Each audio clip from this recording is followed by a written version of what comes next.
Ézéchiel, chapitre 41. Description détaillée du temple.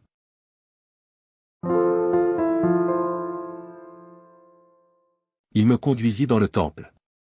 Il mesura les poteaux, il y avait 6 coudées de largeur d'un côté, et 6 coudées de largeur de l'autre, largeur de la tente.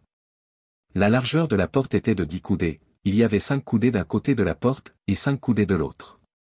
Il mesura la longueur du temple, 40 coudées, et la largeur, 20 coudées. Puis il entra dans l'intérieur. Il mesura les poteaux de la porte, 2 coudées, la porte, 6 coudées, et la largeur de la porte, 7 coudées. Il mesura une longueur de 20 coudées, et une largeur de 20 coudées, sur le devant du temple, et il me dit, c'est ici le lieu très saint. Il mesura le mur de la maison, 6 coudées, et la largeur des chambres latérales tout autour de la maison, 4 coudées. Les chambres latérales étaient les unes à côté des autres, au nombre de 30, et il y avait 3 étages, elles entraient dans un mur construit pour ces chambres tout autour de la maison, elles y étaient appuyées sans entrer dans le mur même de la maison. Les chambres occupaient plus d'espace, à mesure qu'elles s'élevaient, et l'on allait en tournant, car on montait autour de la maison par un escalier tournant. Il y avait ainsi plus d'espace dans le haut de la maison, et l'on montait de l'étage inférieur à l'étage supérieur par celui du milieu. Je considérais la hauteur autour de la maison. Les chambres latérales, à partir de leur fondement, avaient une canne pleine, 6 grandes coudées. Le mur extérieur des chambres latérales avait une épaisseur de 5 coudées. L'espace libre entre les chambres latérales de la maison et les chambres autour de la maison avait une largeur de 20 coudées, tout autour. L'entrée des chambres latérales donnait sur l'espace libre, une entrée au septentrion, et une entrée au midi, et la largeur de l'espace libre était de 5 coudées tout autour. Le bâtiment qui était devant la place vide, du côté de l'Occident, avait une largeur de 70 coudées, un mur de 5 coudées d'épaisseur tout autour, et une longueur de 90 coudées. Il mesura la maison, qui avait 100 coudées de longueur. La place vide, le bâtiment et ses murs, avaient une longueur de 100 coudées. La largeur de la face de la maison et de la place vide, du côté de l'Orient, était de 100 coudées.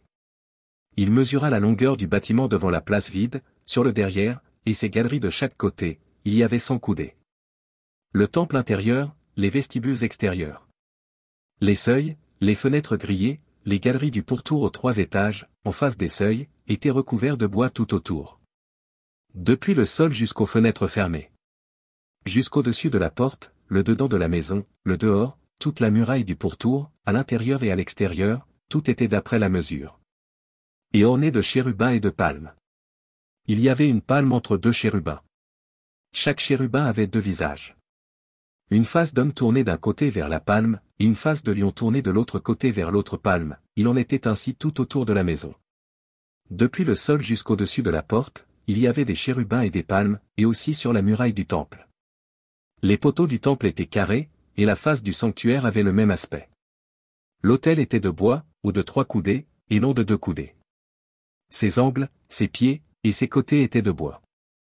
L'homme me dit, c'est ici la table qui est devant l'Éternel. Le temple et le sanctuaire avaient 2 portes.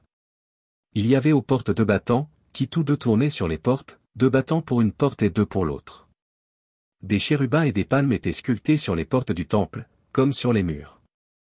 Un entablement en bois était sur le front du vestibule en dehors. Il y avait des fenêtres fermées, et il y avait des palmes de part et d'autre, ainsi qu'aux côtés du vestibule, aux chambres latérales de la maison, et aux entablements.